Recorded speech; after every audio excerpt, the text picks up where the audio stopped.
രാജ്യത്തെ ഇടതുപക്ഷത്തിൻ്റെ ഉരുക്കുകോട്ടയാണ് ഡൽഹിയിലെ JNU ക്യാമ്പസ്. അടുത്തിടെ നടന്ന യൂണിയൻ തെരഞ്ഞെടുപ്പിലും വൻ വിജയമാണ് ഇടതുപക്ഷ സംഘടനകൾ അവിടെ നേടിയത്.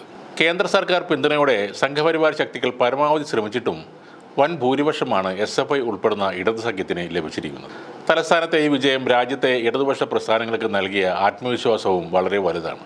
ഈ ക്യാമ്പസിലെ ഒരു വിദ്യാർത്ഥിയാണിപ്പോൾ പശ്ചിമ ബംഗാൾ തെരഞ്ഞെടുപ്പിനെയും ശ്രദ്ധേയമാക്കുന്നത്. ശ്രീറാംപൂർ മണ്ഡലത്തിൽ ജനവിധി തേടുന്ന ദീപ്ഷിത എന്ന തീപ്പൊരി നേതാവ് ഇതിനകം തന്നെ പ്രചരണ രംഗത്ത് വലിയ മുന്നേറ്റമാണ് കാഴ്ചവെച്ചിരിക്കുന്നത്.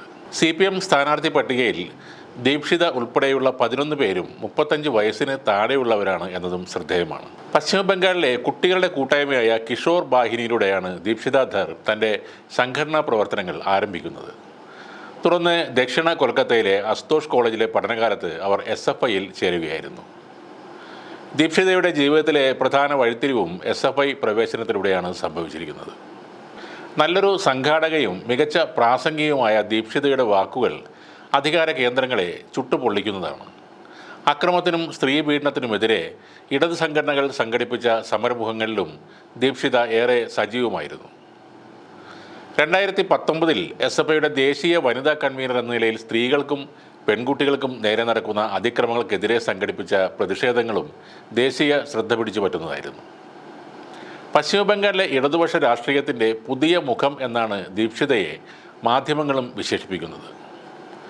DYFI സംസ്ഥാന സെക്രട്ടറി മീനാക്ഷി മുഖർജി, JNU മുൻ യൂണിയൻ ചെയർപേഴ്സണായ ഐഷി ഘോഷ് എന്നിവർക്ക് പിന്നാലെ ദീപ്ഷിതയും ബംഗാളിനെ വീണ്ടെടുക്കാനുള്ള CPM ശ്രമങ്ങളുടെ മുന്നണി പോരാളികളിൽ ഒരാളാവുകയാണ്. ഇത് മമത ഭരണകൂടത്തിന് ഉയർത്തുന്ന ഭീഷണിയും വളരെ വലുതാണ്. 35 വർഷത്തെ ഇടതുപക്ഷ ഭരണം അട്ടിമറിച്ചത് മമത എന്ന ഒരു വനിതയെ മുൻനിർത്തിയാണെങ്കിൽ അതേ മമതയെ വനിതാ നേതാക്കളെ മുൻനിർത്തി താഴെ ഇറക്കാനാണ് CPM ഇപ്പോൾ ശ്രമിക്കുന്നത്. ലോക്സഭാ തെരഞ്ഞെടുപ്പിനെ ഇതിൻ്റെ ഒരു പരീക്ഷണശാലയാക്കി മാറ്റുന്നതും അതുകൊണ്ട് തന്നെയാണ്. CPM ലോക്സഭാ തെരഞ്ഞെടുപ്പിൽ വനിതകൾക്കും ചെറുപ്പക്കാർക്കും നൽകിയ പ്രാധാന്യത്തെ തന്ത്രപരമായ നീക്കം എന്നാണ് ബംഗാളിലെ മാധ്യമങ്ങളും വിശേഷിപ്പിക്കുന്നത്.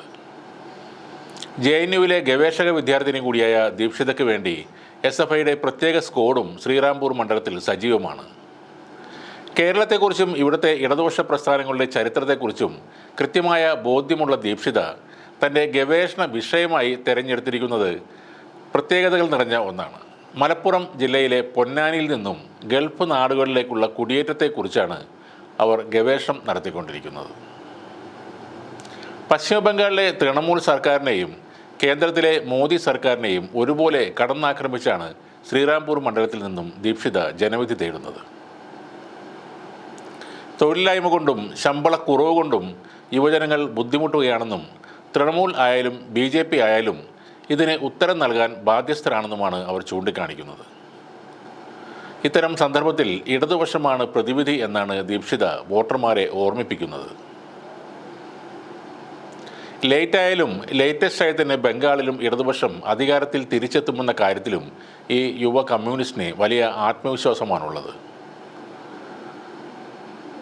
35 വർഷത്തെ തുടർച്ചയായ ഉദയത്തിന് ശേഷം അസ്തമിച്ച ആ ചുവപ്പ് സൂര്യനെ തിരികെ കൊണ്ടുവരാനുള്ള രാഷ്ട്രീയ ചുമതലയാണ് ദീപ്ഷിത ഉൾപ്പെടെയുള്ള ചെറുപ്പക്കാർക്ക് CPM ഇപ്പോൾ നൽകിയിരിക്കുന്നത്.